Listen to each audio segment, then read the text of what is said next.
Hey 8th graders, today's lesson is called pHet Gravitational Force. So mainly you guys are going to be looking at the relationship between mass and gravitational force and distance and gravitational force. So your first learning target, I can relate the mass of an object to the amount of gravitational force, and I can relate the distance between two objects to the amount of gravitational force between those two objects. So the main thing that you guys have focused on the last 2 days is the mass of an object to the amount of gravitational force. If we're looking at your weight on other worlds, you got to see how more massive planets have a higher gravitational force, and therefore when you stand on those planets, because of that higher gravitational force, you also have a larger weight.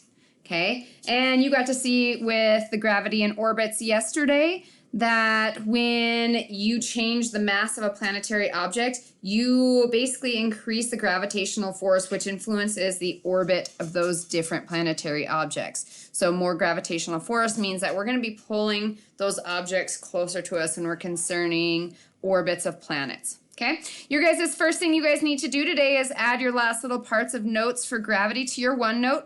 So yesterday you guys should have set up your gravity OneNote. So go into OneNote. If you guys haven't done this, you guys have notes to add on mass versus weight yesterday. So you guys should have added a gravity section, and then you guys should have added 2 pages to this. So mass versus weight and gravity. Yesterday you guys should have added this little blurb on mass versus weight, and today you guys are going to add this section in on gravity, obviously under the gravity page. So gravity, as you guys know, is a force, again that's why we measure it in newtons, that attracts an object to any other object with mass. So really the source of that gravity is the center of that object. And you guys will notice that in today's simulation that all the little arrows originate from the center of the red and blue objects that you're discussing. Okay, gravity depends on 2 factors. Obviously, again, as we've spoke already, the mass of an object. So again, if we're looking at something like Jupiter, it's very massive, it's very large. Therefore, we have a greater gravitational pull. Okay, so mass of an object, any object with mass has gravity. That means that you guys have gravity. Okay, so as mass increases, so does gravity. As mass decreases, again, so does gravity. Okay, and then the one that we're really going to focus in on today is distance between objects. So how close an object is to another object and how far apart those objects are. So as we increase the distance between 2 objects, basically we make them further apart, we're going to see a decrease in gravitational force. Okay, versus if we decrease the distance, so we make 2 objects closer together, we're going to see more gravitational force between those objects. Okay, with that being said, you guys have a little bell ringer to look at today. Okay, so on slide 3, here's your bell ringer or your warm-up.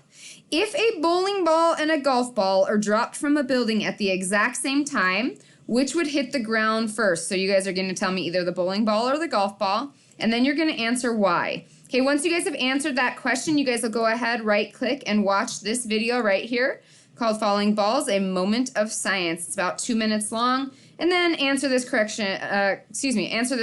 Were you correct? Circle yes or no. Okay? Make sure you guys pause this video as you move through it and work through each of these sections. And once you guys are ready to move on, I'll go ahead and explain the next segment.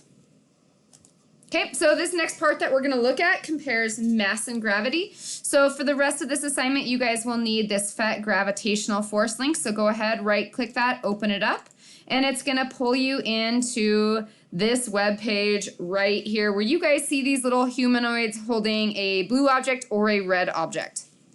Okay, when the simulation first starts, the objects the humanoids are holding are 100 kilograms for the blue one and 400 kilograms for the red one. So you guys can see blue is 100 kilograms, red is 400 kilograms. Okay, what you guys will be examining today is, since gravity is a force and we measure force in newtons, this shows you guys the force on M1 by M2. So this shows you guys how these forces are acting on each other, and then the force of M2 by M1. So the force on M2, which is your red object, by the blue object. Okay, this is the force on the blue object by the red object, and you guys can see those arrows kind of show us the magnitude of the force, and then here's the actual value for the force. Okay, so let's go ahead and take a look at our first set of questions. So again, when we open that up, the blue object is the smaller or the less massive of the 2 objects. So how do you think First, let's go ahead and make a prediction. Oops, I'm going to move this up here. So, how do you think the gravitational force between the objects will change if one or both of the objects becomes less massive, so smaller in mass? Okay, so go ahead and make your prediction and answer why.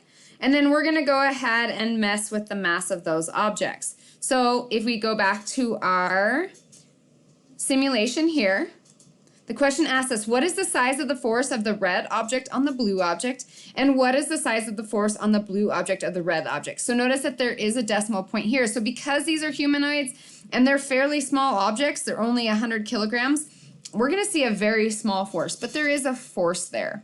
Okay, so what we're going to look at is force on M1, so on the blue object by the red. So on the blue object, the red is your first one, so you guys would go ahead and type in this number here. So it looks like 0.00000166852. So 0.00000166852. Okay, and our label should be in newtons. Okay, what you guys will notice is this force is exactly the same, 0.00000166852. That being said, we can copy and paste, Control C, Control V, okay? So those answers are the same, which leads us to our next question. What do you notice about each of these forces? They're the same, okay? If you think back to the last unit where we looked at Newton's third law, okay? We learned that when an object puts a force on another object, that object puts a force back on the other object that's equal but in an opposite direction. Notice that these two arrows are equal, so even though they're not even touching, mainly we looked at collisions last year, but gravity is a force that works over a distance. So even though these two aren't touching in a collision, we still see Newton's third law in action here. So this arrow is the same size as this arrow, but in the opposite direction. Okay, moving on to the next part, it tells you guys, increase the size of the blue object until it equals the red object. So you guys can go down here, we're gonna take the blue object and increase it to 400 kilograms.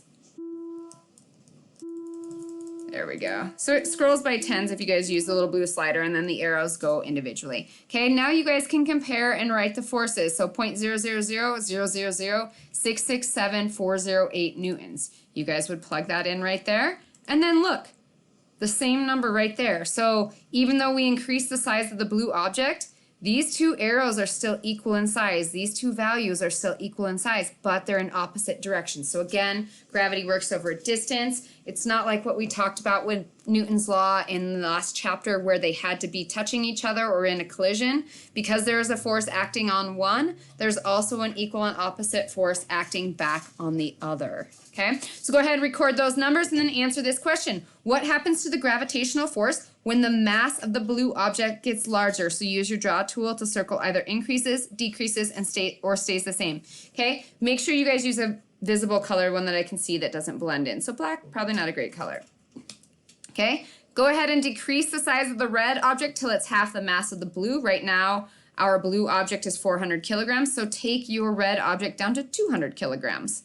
Okay, tell me what forces you guys see there, and then what happens to the gravitational force when the mass of the red object is less massive. So circle your answer there.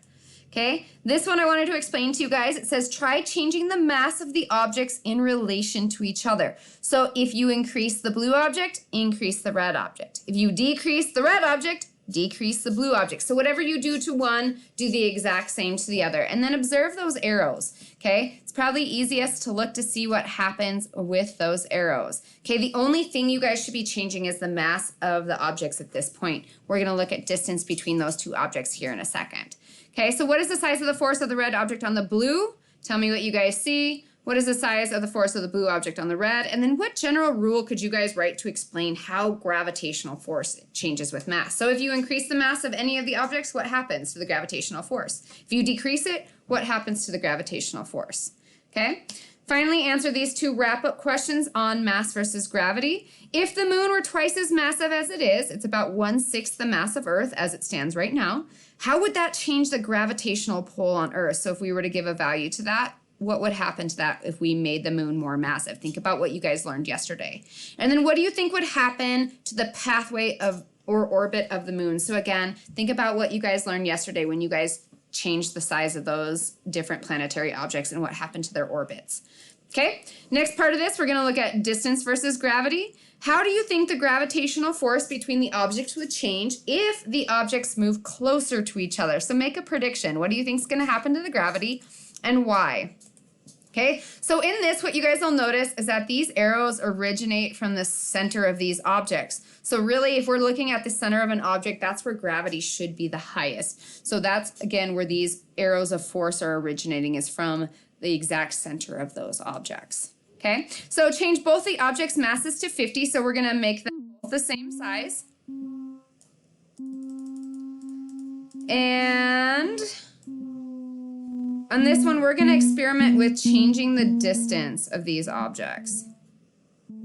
Okay, so you guys can kind of observe where they're at right now. Right now, they're pretty small, so their gravitational force is pretty small. So for this section, you're going to change both the object's mass to 50. Now move the humanoid holding the red object closer to the blue object so that they're close as they can get. So you'll click and drag them over. Again, notice that we're originating our gravitational force from the center of these objects. Okay, notice what happened to the size of those arrows. You guys are going to record these two forces right there. Okay, notice again that they're the same. What happens to the gravitational force when the two objects are closer? Okay, and now you're going to go ahead, keep them both at 50 kilograms and move the humanoids as far apart as possible. Again, tell me the size of those forces.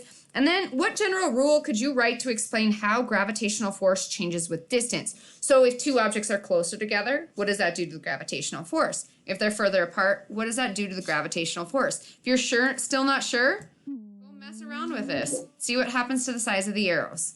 Okay?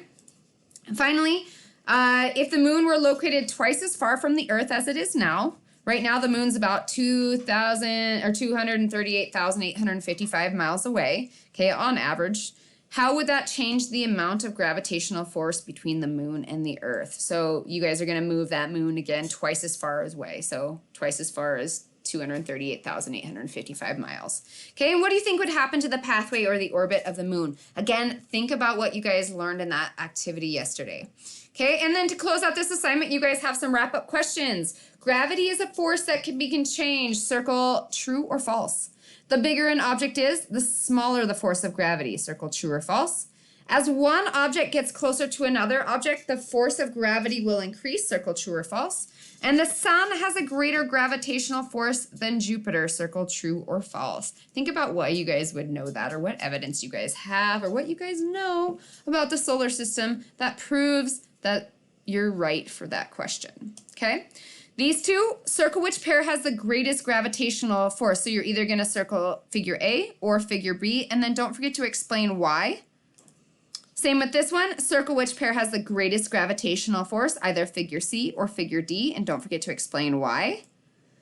And finally, do you think Saturn and Jupiter have more moons, or why do you think Saturn and Jupiter have more moons than any other planet in our solar system? And how do you think the gravity would compare for a person standing at the lowest land elevation? So we find that at the shore of the Dead Sea, which is about 1,378 feet below sea level, compared to a person standing atop the highest peak in the world, which is Mount Everest, and is found about 29,029 feet above sea level. So we're almost looking at a little bit over 30,000 feet different. So do you guys think the gravitational pull between those two people would be the same? Do you think one would be higher? Do you think one would be lower? And then don't forget to explain your answer.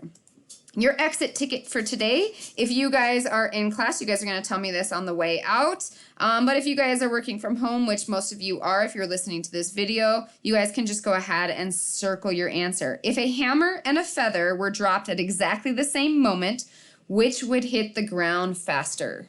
Okay, so answer that question. It has to do with kind of what we talked about in our bell ringer, okay? But think about your reasoning behind this, because it might be a little bit different, okay? That being said, I hope you guys have a great day, and I'll talk to you soon. Bye.